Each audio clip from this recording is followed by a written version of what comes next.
Welcome to iSterilize.com technical support. This video will show you how to repair Tuttnauer T-Edge autoclave. And actually this machine is the T-Edge 11, the big one.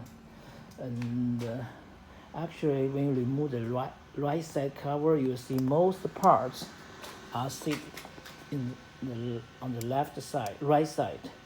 You will see the cooling pump, circuit board, operation board, transformer, and the relay, and the cooling system. So all the parts you can reach in the right from the right side, most parts. This machine is fixed already, so you're going to test. On the top you see the reservoir, one is clean water, one is dirty water. And this machine don't reuse the water, so it's very good. This machine is fixed already. We are doing the test. If you have any questions, please feel free to contact us or visit our website www.isterilizer.com. Thank you very much to watch this video. Have a nice day.